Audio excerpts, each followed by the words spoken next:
జగన్మోహన్ రెడ్డి బాలినేనికి బోలెడు అవకాశాలు ఇచ్చారు. సాధారణంగా జగన్మోహన్ రెడ్డి తనని వ్యతిరేకించే వాళ్ళని మళ్ళీ దగ్గరికి రానియడు. దానికి సాక్ష్యం రఘురామకృష్ణరాజు. తను వ్యతిరేకిస్తే స్టేట్మెంట్ ఇస్తేనే పక్కన పెట్టడం. ఇప్పుడు విజయసాయి రెడ్డి అయినా పక్కన పెట్టడం. తను వ్యతిరేకించే వాళ్ళని దగ్గరికి రానియడు. అట్లాంటిది పదవిలో ఉన్నప్పుడు ఇంకొంచెం ఈగోయిస్టిక్గా ఉంటుంది.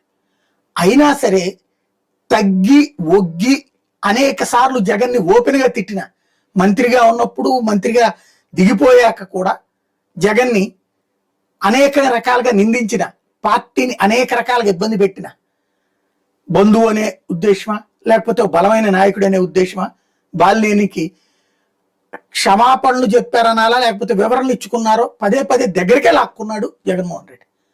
సరే ఎలక్షన్ అయిపోగానే ఆ జగన్మోహన్ రెడ్డిని రాక్షసుని చేసి బాలినేని పవన్ కళ్యాణ్ దగ్గరికి వెళ్ళారు. పవన్ కళ్యాణ్ జగన్ లాంటోడు కాదు, ముండోడు, మొహమాటం ఏం లేదు. ఇంతవరకు బాలినేనికి జగన్ ఇచ్చిన గౌరవంలో 10వ వంతు ఉందా? లేదు.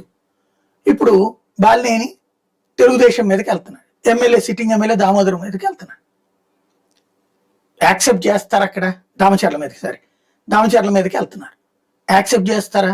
పవన్ కళ్యాణ్ పర్లేదు నువ్వు వెళ్ళంటారా?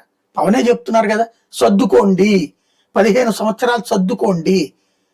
అవతల విమర్శించారు దామచర్ల, ఎస్ అంగీకరించమంటున్నారు కదా, పార్టీ నాయకత్వానికి చెప్పుకోండి అంటున్నారు కదా, బయట మాట్లాడితే ఏమన్నా ఆదరిస్తాడు ఆయన?